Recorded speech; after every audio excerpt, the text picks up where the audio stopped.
Saudara-saudara yang dikasihi oleh Tuhan, Bapak Ibu yang saat ini hadir bersama di Zoom, saya sungguh bersyukur dan berterima kasih kepada Tuhan karena pada hari ini saya diberikan Tuhan kesempatan untuk membagikan isi hati Tuhan kepada kita semua.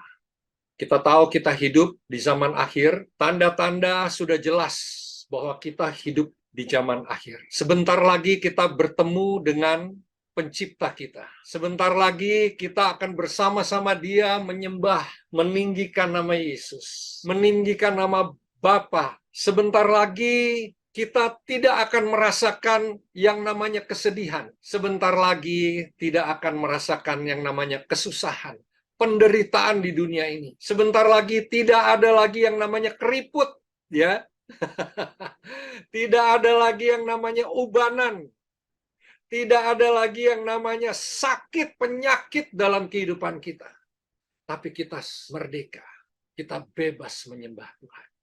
Imago Dei, image of God, yang terdapat di dalam Kejadian. Sebentar kita akan baca. Saya akan banyak membacakan firman Tuhan, karena firman Tuhan katakan, iman itu timbul dari pendengaran akan firman Tuhan. Bukan cerita novel picisan yang membuat kita sedih. Firman Tuhan ini ditulis oleh Dia sendiri. Imago Dei, image of God, terdiri dari dua kata, yaitu imago dan Dei. Ini adalah bahasa Latin imago Dei. Imago artinya to copy, potret, seperti, to likeness, seperti gambaran Dei, yaitu Dei, imago, artinya imitasi atau imitate atau seperti atau potret atau gambaran. Dei itu adalah Tuhan. Deus dalam bahasa Latinnya artinya Tuhan. Berarti gambaran Allah. Sebelum kita mengerti gambaran Allah seperti apa, kita harus mengerti dulu Allahnya, ya. Karena kita harus mengenal siapa Allah. Saya melihat di akhir zaman ini, orang-orang banyak masuk gereja, masuk persekutuan, menamakan dirinya orang Kristen, tapi banyak mereka tidak mengenal Allah. Mereka hanya mengetahui Allah, tahu yang namanya Yesus. Ya, orang Kristen ini di dalam firman Tuhan itu sendiri nyata. Ketika Yesus hadir, Yesus ada di dunia ini, yang follow Dia, yang ikut Dia tuh banyak. Tapi yang Yesus pilih sebagai murid-muridnya itu hanya seberapa orang, gitu ya. Nah, pengikut-pengikut Yesus ini, mereka ini tahu Yesus, tapi tidak mengenal Yesus secara pribadi. Banyak orang Kristen saat ini tidak mengenal Yesus, tapi hanya tahu. Udah tahu Yesus itu hanya dari datang ke gereja, ikut Zoom, tapi dia tidak mengenal. Saudara, orang yang namanya mengenal itu seperti kalau saudara mengenal Pak Jokowi. Berarti saudara pernah ke rumahnya, saudara bergaul dengan dia, saudara berbicara dengan dia, tahu apa kesukaannya, tahu apa yang menjadi hobinya, itu namanya mengenal.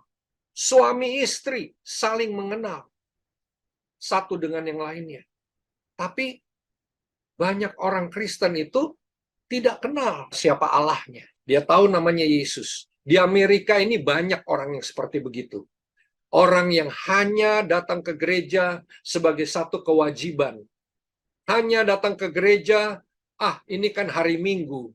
Lebih baik kita datang ke gereja, ikut-ikutan. Ya, kekristenan itu hanya satu kebiasaan. Saya itu dilahirkan dari keluarga Kristen, tetapi tidak otomatis saya itu mengenal Allah. Karena saya diajak sekolah minggu oleh orang tua saya, ada di sini mama saya. Saya diajak sekolah minggu, saya bertumbuh di sekolah Kristen. Ya, bukan berarti saya itu mengenal Allah. Firman Tuhan katakan, umatku binasa karena tidak mengenal Allah. Umatku binasa. Dalam bahasa Inggrisnya lebih jelas. My people are destroyed for lack of knowledge. Ini bukan berarti binasa mati, ya, rusak kehidupannya karena tidak mengenal Allah. Karena tidak mengenal Allah, manusia itu rusak tidak mengerti siapa Allahnya. Firman Tuhan katakan lagi di dalam Ibrani 12 ayat 4, tanpa kekudusan tidak ada seorang pun yang dapat melihat Tuhan. Tanpa kekudusan. Ini banyak yang salah mengerti mengenai kekudusan. Tidak ada satu orang pun di dunia ini yang bisa hidup kudus. Karena semua sudah berdosa. Even Rasul Paulus pun pernah berbuat dosa. Siapapun berbuat dosa, tidak ada satupun yang dapat hidup kudus. Paulus mengatakan di dalam surat-suratnya, hai umat, hai orang-orang kudus. Padahal itu segerombolan orang-orang yang punya kehidupan masing-masingnya berbeda-beda. Dosa yang merasuk kehidupan mereka juga. Hidup kudus itu ditentukan oleh Tuhan, bukan oleh kita. Tuhan yang dengan darahnya yang kudus menebus kita, sehingga kita itu disebut orang-orang kudus.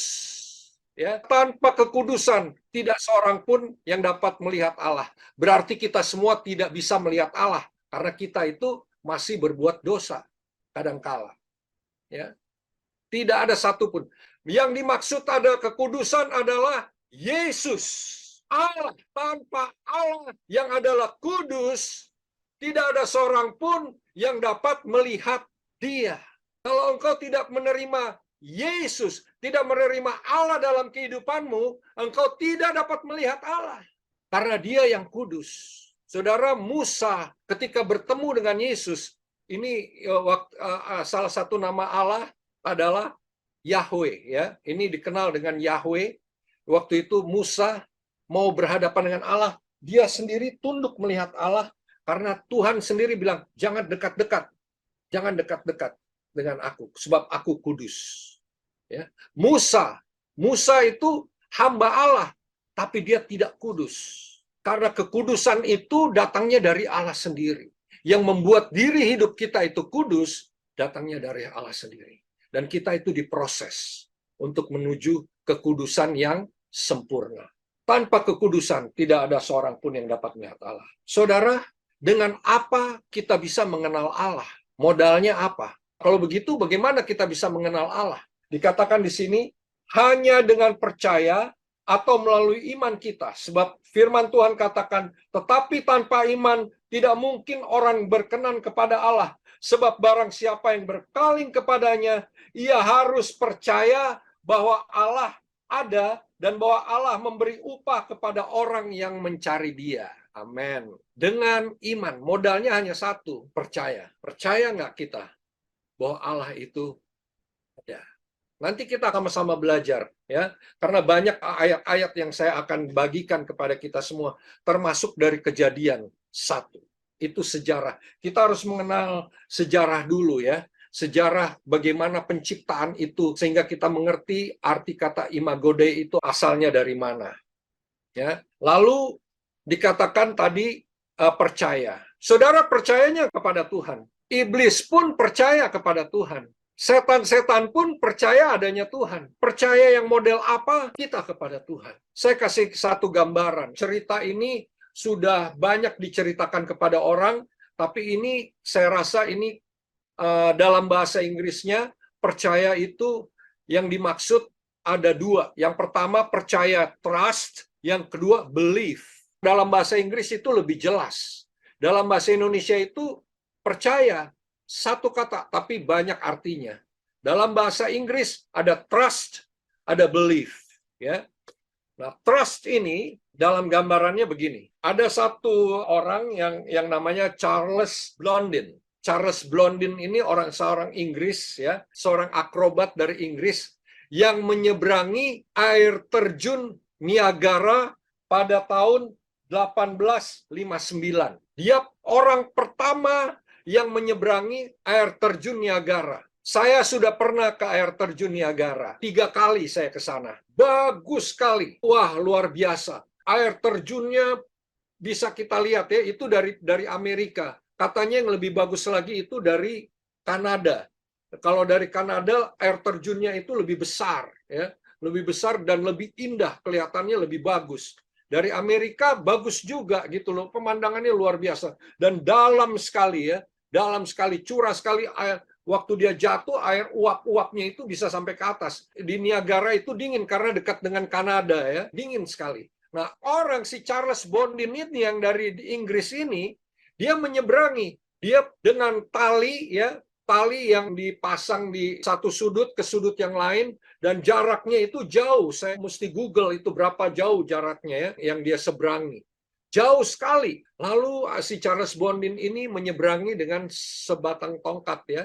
Dia seberang, yang pada waktu itu ada orang banyak, ada keluarganya, ada pemerintahan, ada pokoknya banyak yang hadir, termasuk juga dari pers ya, dari wartawan-wartawan itu hadir karena ini baru pertama kali orang itu menyeberang air terjun Niagara. Air terjun, waktu dia seberang air terjun Niagara ini, wah, orang-orang berteriak ya, waktu di tengah dia diam jalan karena dia harus konsentrasi ya, jalan melalui air terjun itu. Dan dia berhasil. Wah, orang-orang berteriak luar biasa, senang sekali karena dia berhasil ya menyeberangi air terjun Niagara ini. Dia senang sekali, dianya juga senang ya, wah luar biasa. Akhirnya dia bilang begini, saya mau balik lagi ke tempat dari start ya. Saudara percaya nggak saya bisa balik lagi ke sana? Orang-orang itu mulai diam, tapi mereka percaya. Mereka bilang, wah kelihatannya ini luar biasa. Oke, orang-orang itu berteriak, kami percaya kau bisa balik lagi ke tempat di mana kau start. Oke, tapi saya tidak menggunakan tongkat. Saya menggunakan ini katanya, apa tuh namanya, wheelbarrow. Dalam bahasa Inggrisnya wheelbarrow itu gerobak sorong yang beroda satu, tahu nggak? Yang buat semen-semen, tahu nggak itu? Kalau orang bawa semen gitu ya, dia mau pakai itu, satu roda nyebrang air terjun Niagara. Saudara percaya saya bisa nggak? Tapi karena mereka itu yakin si Charles Bondin ini seorang Perancis bukan seorang Inggris, seorang Perancis ini, kami percaya kau bisa balik lagi. Oke, kalau kalian percaya saya bisa balik lagi, siapa yang mau ikut dengan saya di dalam wheelbarrow itu? Siapa yang mau ikut? Nggak ada satupun yang mau ikut. Nggak ada satupun yang mau ikut. Lalu ada seorang anak. Dia bilang, saya ikut. Saudara mungkin sudah tahu akhir cerita ini. Siapa anak ini sebenarnya? Anak ini adalah anak dari si Charles Bondin. Ini true story, ya. Ini true story. Dia bawa anak itu sampai ke tujuan balik lagi. Bapaknya tidak akan mencelakai anaknya. Bapaknya tidak akan menyudahi umurnya. Ya. Bapaknya tahu dan anaknya tahu akan kemampuan dari bapaknya. Saudara, ini perbedaan antara belief sama trust. Trust itu artinya belief yang aktif. Trust itu artinya mempercayakan. Trust itu berarti sudah mempunyai hubungan. Karena mempunyai hubungan yang baik, dia mempercayakan. Ya. Belief, orang-orang banyak ini, mereka hanya percaya, hanya sekedar percaya. Haleluya, ku bersorak haleluya. Ya, tapi waktu menghadapi kesulitan hidup, bukan Tuhan lagi yang diandalkan, tapi kemampuan kita sendiri, pikiran kita sendiri. Ya, saudara, oke, sampai di situ. Sekarang saya mau masuk ke dalam Kejadian 1 ya, mengenai Imago Dei ini. Dikatakan bahwa Kejadian 1 ayat 1. Oke, ini panjang ya, saya akan bicarakan mengenai penciptaan Allah. Pada mulanya Allah menciptakan langit dan bumi. Ya, ayat 1 disebut dalam bahasa Inggrisnya, in the beginning God created the heavens and the earth. Ya, ini kalau mau dibahas ini panjang sekali ya, panjang sekali. Dari Kejadian 1 aja sudah panjang. Tapi saya mau kasih lihat, pada mulanya Allah. Nggak usah ditanya dari mana datangnya Allah. Tapi dikatakan di sini, pada mulanya Allah. Dia yang menciptakan segalanya. Pada mulanya Allah. Dia menciptakan langit, dalam bahasa Inggrisnya heavens. Surga itu ada beberapa surga ternyata. Heavens. Iblis itu bertemu dengan Tuhan dalam Ayub di tingkatan pertama dari heavens. Iblis juga bisa ke surga. Ya. Katanya ada 3 tingkatan, ada yang bilang 7, I don't know. But by the way, heavens. Allah menciptakan langit dan bumi. Allah di sini disebut Elohim. Ada El Shaddai tadi kita sebut, ada apa lagi? Yahweh tadi disebut, ya, YHWH. Nggak boleh disebut dengan kata-kata yang keras, harus pelan-pelan sekali menyebutkan nama Allah, karena dia Allah yang kudus. Ketika itu juga ada Adonai, pengganti dari Yahweh, ya, Adonai, yang artinya Lord God atau the Master. Ada Jehovah Jireh, Jehovah Jireh, the Lord will provide. Ya, ada kalau saya bahas ini panjang sekali, tapi saya hanya mau sedikit saya sebut aja. Jehovah Rapha, the God who heals. Jehovah Nitsi, the Lord is my banner, proteksi dari Allah. Jehovah Shalom, yang artinya the Lord is peace. Ada lagi El Roy, tapi yang di sini disebut Elohim, disebut in the beginning God, Elohim created. Ini Allah, ya. Dia menciptakan. Dia menciptakan yang dari nothing, dari tidak ada menjadi ada. Ingat, bumi ini diciptakan oleh Allah. Berarti yang berkuasa atas bumi ini siapa? Allah. Tanamkan dalam roh dan pikiran kita. Nanti kita akan tahu siapa kita. Allah itu bagaimana? Pada mulanya Allah menciptakan. Dia ciptakan malaikat, dia ciptakan surga, dia ciptakan bumi. Surga itu belum ada, tapi dia ciptakan. Dia ciptakan langit dan bumi. Heavens and earth. Ya. Dikatakan juga di sini, bumi belum berbentuk dan kosong. Gelap gulita menutupi samudra raya, dan roh Allah melayang-layang di atas permukaan air. Ya. Masih kosong, bumi itu belum berbentuk. Lalu, lihat ini ya, mulai Allah membentuk, meng-create. Ya. Berfirmanlah Allah, jadilah terang, lalu terang itu jadi.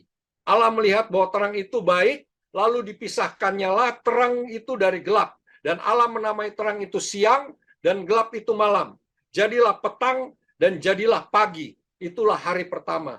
Lihat, saya mau garis bawahi kata jadilah petang, dan jadilah pagi. Ya, tadi dibilang, dan Allah menamai terang itu siang, dan gelap itu malam. Jadilah petang, dan jadilah pagi. Itulah hari pertama. Berfirmanlah Allah, jadilah cakrawala di tengah segala air untuk memisahkan air dari air. Maka Allah menjadikan cakrawala dan ia memisahkan air yang ada di bawah cakrawala itu dan air yang ada di atasnya. Berarti di cakrawala itu ada air juga, ya. Makanya ada hujan. Dan jadilah demikian. Lalu Allah menamai cakrawala itu langit, jadilah petang dan jadilah pagi. Itulah hari kedua, ya, 2 kali. Jadilah petang, jadilah pagi. Berfirmanlah Allah, hendaklah segala air yang di bawah langit berkumpul pada satu tempat sehingga kelihatan yang kering. Dan jadilah demikian. Lalu Allah menamai yang kering itu darat, dan kumpulan air itu dinamainya laut. Allah melihat semuanya itu baik. Berfirman Allah, hendaklah tanah menumbuhkan tunas-tunas muda, tumbuh-tumbuhan yang berbiji, segala jenis pohon, buah-buahan yang menghasilkan buah yang berbiji, supaya ada tumbuh-tumbuhan di bumi. Dan jadilah demikian. Tanah itu menumbuhkan tunas muda, segala jenis tumbuh-tumbuhan yang berbiji, segala jenis pohon-pohonan yang menghasilkan buah yang berbiji. Allah melihat semuanya itu baik, ya. Dia mulai jadilah petang dan jadilah pagi.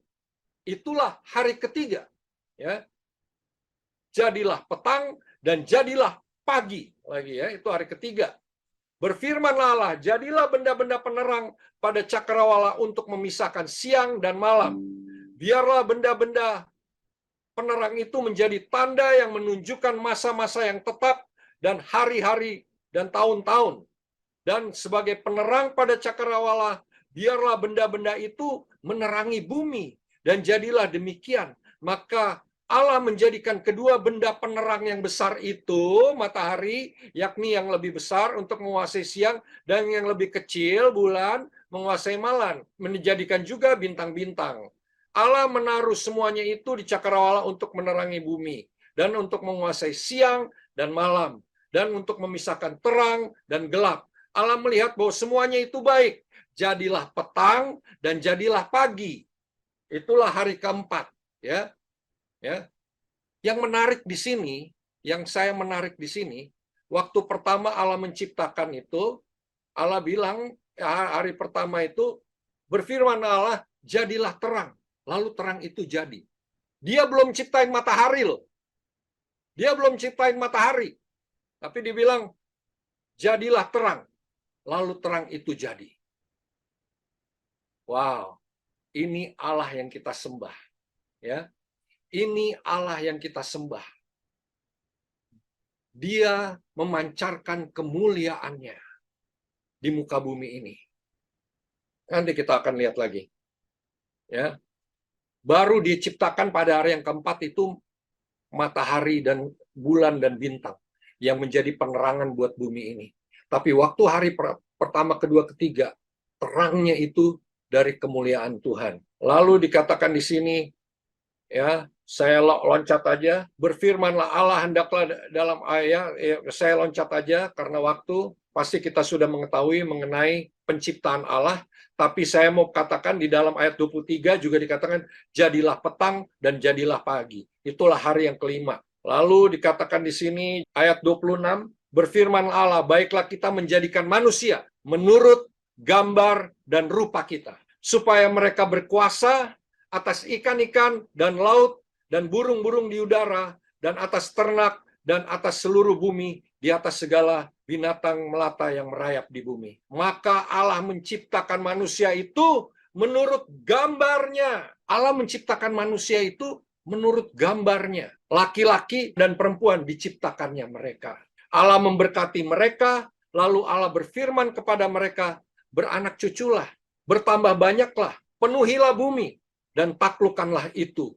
Berkuasalah atas ikan-ikan di laut dan burung-burung di udara dan di atas segala binatang yang merayap di bumi.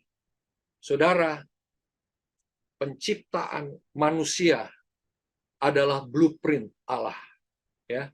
Blueprint Allah. Bagaimana Allah menciptakan manusia, ya. Dengan nafasnya, nanti saudara sudah tahu, ya. Dengan nafas Allah menciptakan manusia. The image of God itu. Lalu apa yang terjadi dengan image of God itu? Saudara tahu, akhirnya the image of God itu dirusak oleh iblis. Nah, kita akan baca ayat firman-Nya. Tujuannya apa? Tujuannya untuk berkuasa di muka bumi ini. Di bumi ini, ya. Tujuannya untuk berkuasa di bumi ini. Beranak cucu, bertambah banyak, penuhilah bumi, taklukkannya itu, berkuasalah engkau. Dan pada saat itu binatang-binatang itu semua bisa bicara, semuanya bisa ngomong, bisa tahu, dan Adam menamakan semua, ya, binatang-binatang itu. Luar biasa, indah sekali hidup di Taman Eden waktu itu, ya. Lalu apa yang terjadi? Ayat 31, maka Allah melihat segala yang dijadikannya itu sungguh amat baik. Jadilah petang dan jadilah pagi. Itulah hari ke-6. Wow, ini jadilah petang dan jadilah pagi ini dalam bahasa Inggrisnya lebih jelas sebenarnya. And there was evening and there was morning. Evening and morning.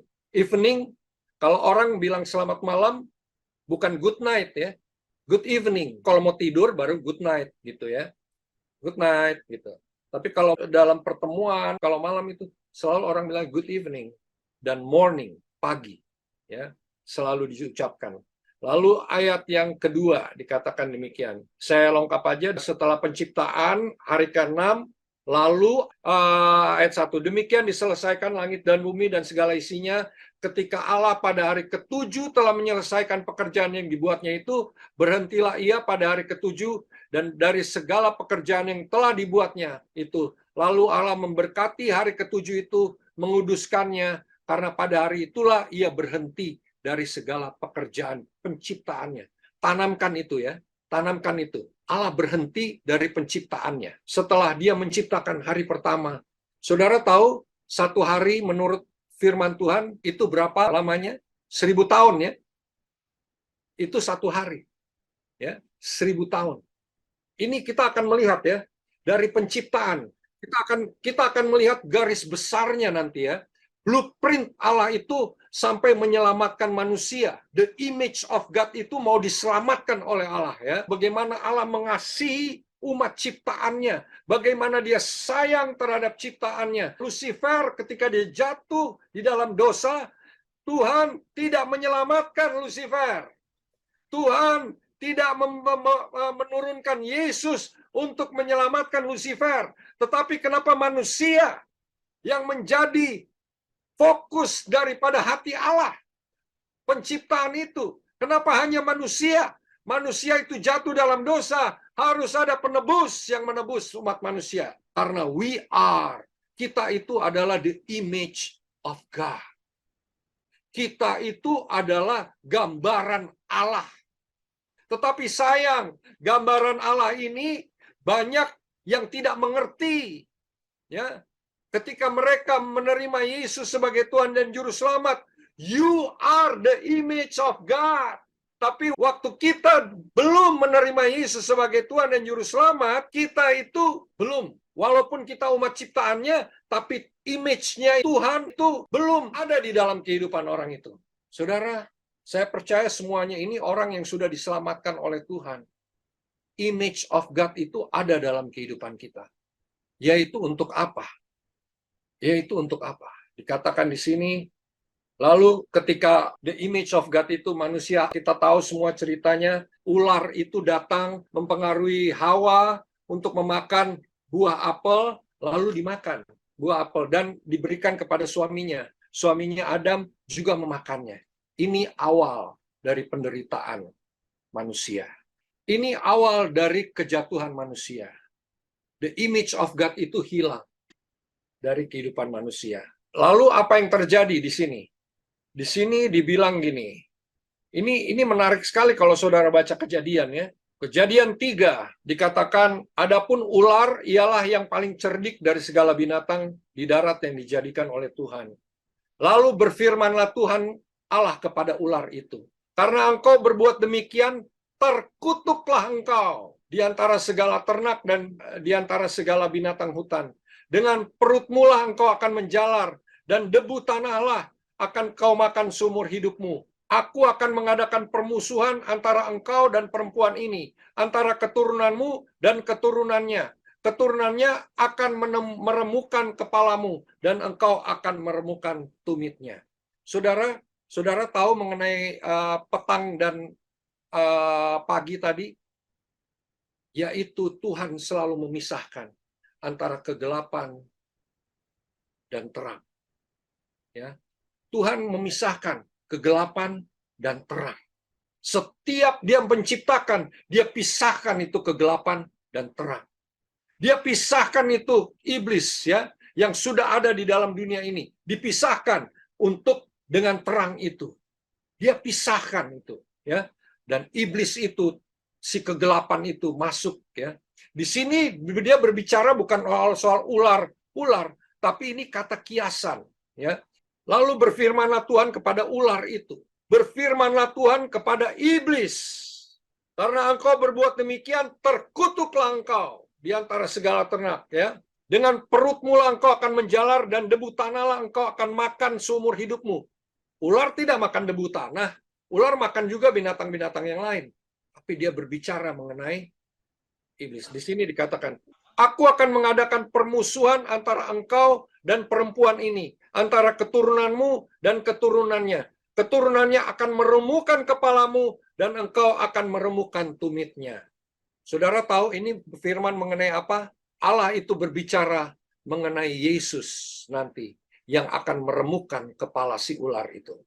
Ini adalah profesi, nubuatan dari Tuhan, bahwa dia permusuhan antara umat manusia dengan si jahat. Permusuhan antara Tuhan Yesus, dibilang di sini, keturunanmu dan keturunannya akan bermusuhan, dan keturunannya akan meremukkan kepalamu, dan engkau akan meremukkan tumitnya. Tumit itu berbicara mengenai jalan. Saya bermasalah dengan tumit. Iblis itu hanya bisa merusak sebagian dari kita. Tapi Tuhan meremukkan kepala si iblis. firman-Nya kepada perempuan ini, susah payahmu waktu mengandung akan kubuat sangat banyak. Dengan kesakitan engkau akan melahirkan anakmu. Namun engkau akan birahi kepada suamimu. Dan bla bla bla ya. Akhirnya lalu kepada manusia itu karena engkau mendengar pada istrimu. Lalu akhirnya dibuang. Di sini awal daripada penderitaan. Saudara, saya sangat bersyukur saya ini sudah ditebus oleh darah Yesus. Kita semua ini sudah ditebus oleh darah Yesus. Yesus waktu datang ke dalam dunia ini mengangkat semua penderitaan manusia. Itu karyanya ya. Dari manusia jatuh di dalam dosa, akhirnya ada peperangan antara kerajaan kegelapan dengan kerajaan surga. Ya, waktu itu Abraham itu diberkati oleh Tuhan, lalu ada Nimrod yang mau membangun Babel untuk mengalahkan Tuhan. Ini ada satu peperangan, ya, peperangan terus di dalam kehidupan manusia antara Tuhan dan kerajaan kegelapan.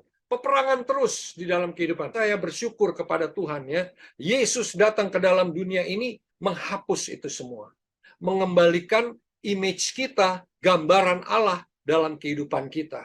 Kalau saudara tahu nggak, hati Allah itu bagaimana terhadap kita? Saudara, dalam Yesaya 43 ayat 4 dikatakan, engkau tuh berharga di mataku. Engkau mulia dan aku mengasihi engkau. Kita berharga di mata Tuhan. Karena kita the image of God. Image of God. Lalu dikatakan apa lagi di dalam Zakaria? Zakaria dikatakan begini. Ini lebih hebat lagi. Sebab beginilah firman Tuhan semesta alam yang dalam kemuliaannya telah mengutus aku mengenai bangsa-bangsa yang telah menjarah kamu. Sebab siapa yang menjamah kamu berarti menjamah biji mata Allah. Wow. Siapa kita di hadapan Tuhan? Kita orang yang sudah ditebus oleh darah Yesus, sudah menjadi biji mata Allah. Satu hal di dalam tubuh saya yang tidak boleh dikorek oleh orang lain, yaitu biji mata. You boleh korek pipi saya. Lu boleh korek hidung saya, boleh korek lidah, apa tangan, kaki, apa. Tapi coba biji mata saya itu dikorek ya, saya pasti akan marah gitu ya. Demikian juga kita di hadapan Tuhan. Image kita, the image of God di dalam kehidupan kita. Allah mengembalikan melalui Yesus Kristus. Allah mengembalikan melalui Yesus.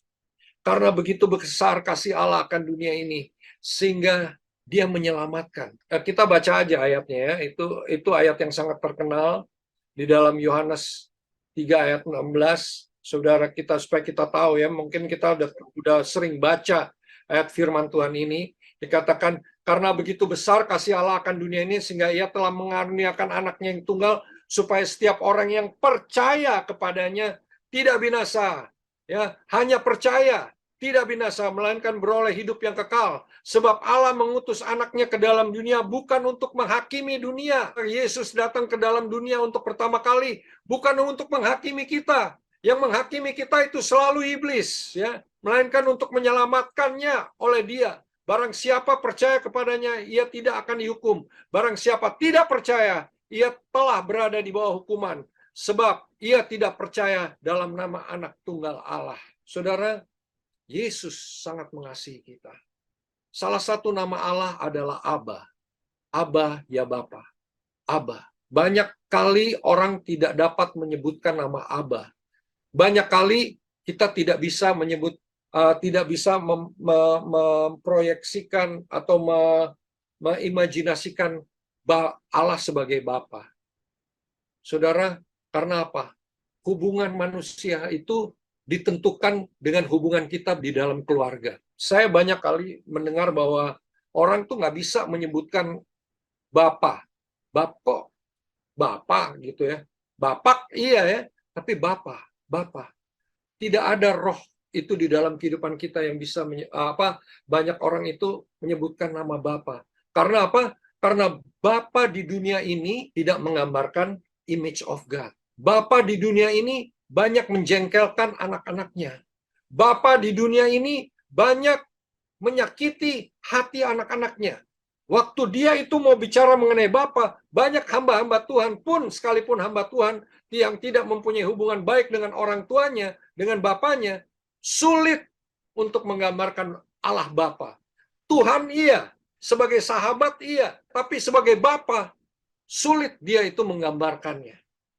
Karena apa? Karena dia tidak mempunyai hubungan erat dengan Bapa dunia yang seharusnya menjadi image of God di dalam kehidupannya.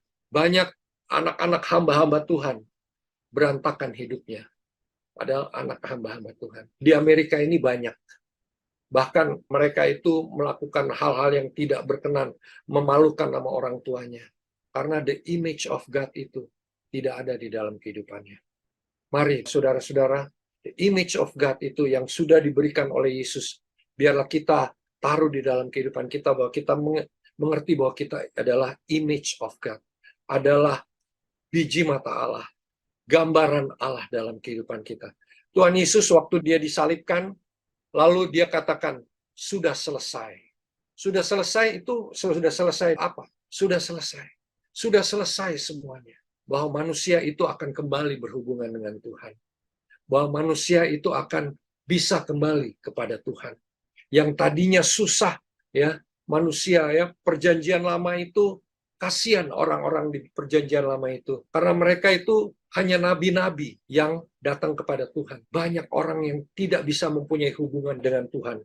Makanya bangsa Israel itu selalu jatuh di dalam dosa pemberontakan. Karena apa? Karena hubungannya tidak ada. Lalu Tuhan sendiri datang ke dalam dunia ini. Inisiatif dari Tuhan sendiri untuk memperbaiki hubungan kita dengan Allah. Sehingga barang siapa yang percaya kepadanya tidak akan binasa. Kita bisa berdoa, kita bisa menyembah, kita bisa memuji. Itu karena image of God kita itu dikembalikan oleh Tuhan. The image of God. Untuk kita itu berkuasa.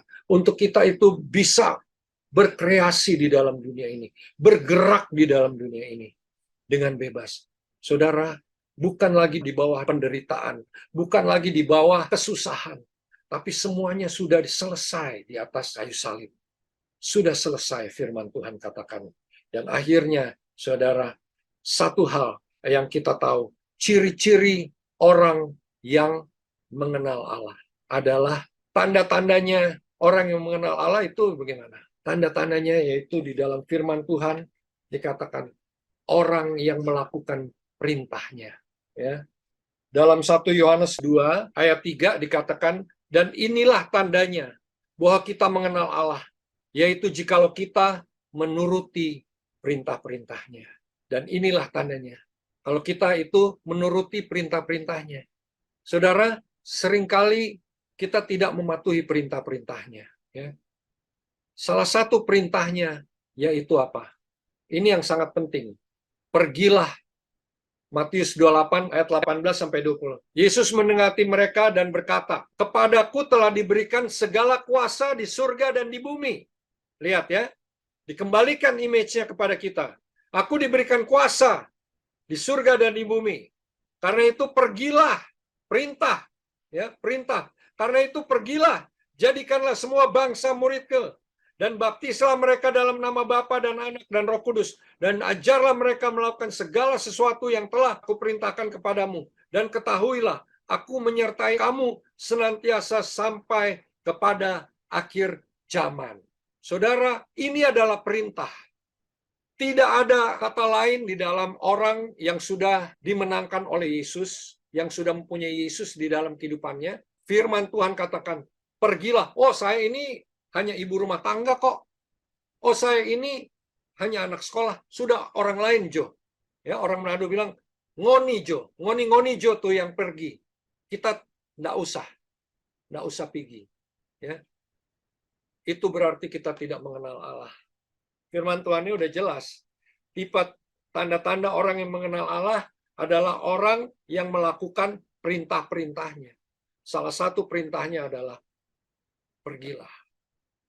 Makanya saya terbakar ya. Terbakar untuk melakukan firman Tuhan ini di dalam Jesus Calling ya.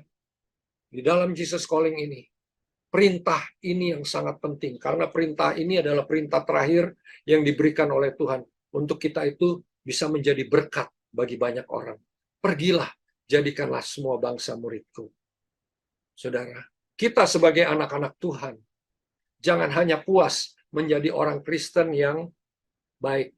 Kita diciptakan oleh Tuhan menjadi gambaran Allah untuk apa? untuk berkuasa di muka bumi ini, untuk menjadi berkat buat orang lain, ya, menjadi berkat, dan berkat ini harus diberitakan. Firman Tuhan ini, good news ini, Yesus ini harus diberitakan kepada semua orang di atas muka bumi ini. Saudara, saya sungguh bersyukur ya, teman-teman di Jesus Calling ini ada yang mengikuti Vision School di Jakarta ya. Saya senang sekali bahwa mereka itu boleh mengikuti Vision School, karena Vision School itu dikatakan itu visi Allah, bukan visi kita. Kita melayani Tuhan bukan sesuai dengan apa yang kita mau, tapi apa yang sesuai Dia mau. Jadi saya sangat senang sekali ikut terus itu ya, Vision School. Nanti saudara akan lihat bagaimana Tuhan itu memakai kehidupan saudara untuk menjadi berkat bagi bangsa-bangsa. Karena itu yang Tuhan mau, bahwa kita itu menjadi berkat. Kalau kita bergerak terus, Tuhan bergerak dengan orang yang bergerak. Tuhan memberikan kuasanya kepada orang yang bergerak. Dikatakan di situ, pergilah, berarti ada aktif. Kita itu melakukan sesuatu, ya. Kita melakukan sesuatu yang dikehendaki Tuhan. Seringkali kita itu sebagai hamba Tuhan, dan saya juga sering terjadi dalam kehidupan saya, kok Tuhan tidak memberkati kehidupan saya, padahal saya itu sudah menjadi hamba Tuhan. Tuhan bilang, engkau melakukan kehendakku atau engkau melakukan kehendakmu. Menjadi pelayan Tuhan, apakah itu hasil hubunganmu dengan Tuhan, atau engkau hanya menuruti keinginanmu sendiri? Di Amerika banyak hamba-hamba Tuhan itu hanya hamba-hamba Tuhan jadi-jadian. Fake shepherd namanya. Mereka hanya menjadi hamba Tuhan karena uang. Mereka menjadi hamba Tuhan karena motivasi yang lain. Tapi bukan karena kehendak Tuhan. Saudara, saya hanya berbicara di sini bahwa marilah kita menjadi hamba-hamba Tuhan. Orang-orang yang melakukan kehendak Allah dalam kehidupan kita. Yaitu melakukan firman-Nya, perintahnya dalam kehidupan kita. Saya rindu untuk kita semua. Ada Ibu Hermin, ada Ibu Tiliana, ada Helda, istri saya, Pak Abner, Ibu Caroline, Sila, Ibu Tersi, ada Ibu Oci, Jessica, Pak Ino, Bapak Daniel, Setia, dan Ibu Debbie. Kita melakukan kehendak Allah, melakukan perintahnya untuk memberitakan Injil itu kepada semua orang. Jangan pernah takut, karena Tuhan selalu menyertai kita. Lakukanlah kehendak Allah, lakukanlah isi hati Allah, karena kita adalah image Allah, karena kita adalah gambaran Allah, ya, yang sudah dikembalikan oleh Tuhan. Semuanya sudah selesai. Jangan pernah takut lagi terhadap kehidupanmu. Jangan pernah takut lagi engkau akan makan apa, engkau akan hidupnya bagaimana. Jangan pernah takut lagi. Kalau engkau takut, berarti kasih belum ada sempurna dalam kehidupanmu. Kasih itu siapa? Yesus yang adalah kasih. Belum sempurna dalam kehidupanmu.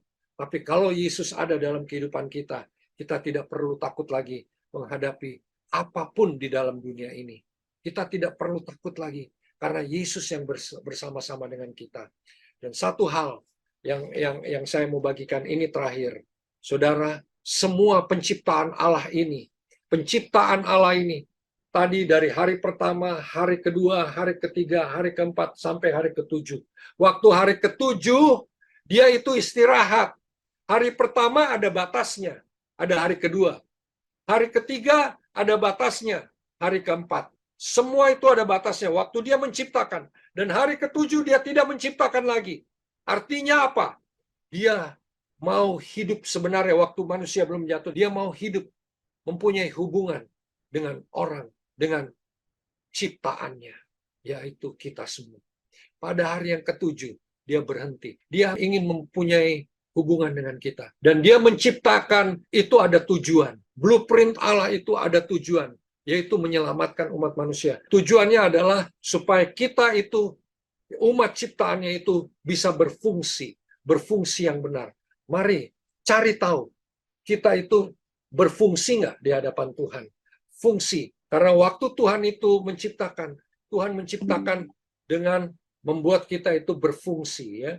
Ada fungsinya. Kita itu sebagai anak-anak Tuhan. Kita itu bergerak bersama-sama dengan Tuhan, ya. Jadi Kalau saudara masih hidup di dalam penderitaan, kalau saudara masih hidup di dalam kecemasan, kehidupan saudara masih dalam ketakutan, mau makan apa besok, bagaimana besok, berarti pengenalan akan Allah dalam kehidupanmu itu belum sempurna. Mari, saudara, sempurnakanlah pengenalan Allah itu dengan mempunyai hubungan dengan Tuhan. Dan waktu kita mempunyai hubungan dengan Tuhan, kita tahu bahwa kita itu bersama-sama dengan Allah di dalam kehidupan kita. Puji Tuhan, saudara-saudara yang kekasih, ini baru pertama kali lagi ya saya berbicara di depan umum ya, sehingga suara saya jadi serak. Yang saya ingatkan bahwa kita itu adalah gambaran Allah. Mari kita melakukan pekerjaan, perintah yang dilakukan oleh Tuhan pada waktu Dia menciptakan kita, ya, menciptakan manusia supaya kita itu berkuasa. Karena Allah kita, Allah yang hebat, Allah yang berkuasa, Allah yang maha besar, Allah Elohim, Allah yang penuh kuasa, El Shaddai, Dia the God Almighty, Allah Jehovah Rafa, Jehovah Nisi, Allah yang membela kita, yang memberikan kita proteksi, yang memberikan kita segala yang kita butuhkan, karena Dia sangat mengasihi kita, karena Dia sayang kepada kita, Dia memberikan segala sesuatunya, bahkan dirinya, Dia memberikan anaknya yang tunggal untuk menyelamatkan kita. Dia sangat sayang kepada kita. Kalau kita mengerti akan hal ini, kita akan hidup di dalam Dia sepenuhnya. Setiap hari, setiap saat, kita mau mempunyai hubungan dengan Dia. Setiap detik sekalipun, kita mau Dia berbicara. Karena Dia selalu meng-calling kita, mau mempunyai hubungan dengan kita di setiap saat. Jangan lagi kita memakai hubungan kita dengan hal-hal yang tidak berkenan, tapi kita pakai waktu-waktu kita untuk mempunyai hubungan dengan Tuhan. Waktu saudara punya hubungan dengan Tuhan, saudara akan banyak keuntungannya, ya. Keuntungannya banyak. Maaf ya, bahasa Indonesia saya mulai hilang. Banyak keuntungannya. Saudara akan melihat hal-hal yang indah dalam kehidupan saudara yang akan terjadi. Puji Tuhan. Amin. Demikian firman Tuhan. Saya rindu untuk berdoa kepada saudara sekalian. Haleluya. Segala puji syukur kami naikkan ke hadapan-Mu ya Tuhan. Suara hamba-Mu boleh berhenti. Mungkin firman Tuhan yang diberitakan saat ini terbatas ya Tuhan. Dengan kata-kata yang terbatas. Tapi Roh Kudus-Mu tidak terbatas. Roh Kudus-Mu itu yang akan menerjemahkan dalam kehidupan kami ya Tuhan. Bagaimana kami mengenal akan Engkau Tuhan. Berbicaralah kepada kami Tuhan. Sehingga kami mempunyai hati-Mu di dalam kehidupan kami. Sehingga kami boleh memberitakan kemasyuran, keagungan Engkau. Memberitakan kepada orang lain untuk mempunyai hubungan dengan Engkau ya Tuhan. Dan itu yang Engkau mau dalam dunia ini. Bahwa kami boleh menginjil, boleh memberitakan firman-Mu, kabar keselamatan, kabar baik ini kepada setiap orang. Yang Tuhan sudah taruh dalam kehidupan kami. Terima kasih Bapa, terima kasih Tuhan. Pakailah kami Tuhan, menjadi alat-alat-Mu di akhir zaman ini. Terpujilah nama-Mu, kekal selama-lamanya. Dalam nama Yesus kami berdoa. Haleluya. Amin.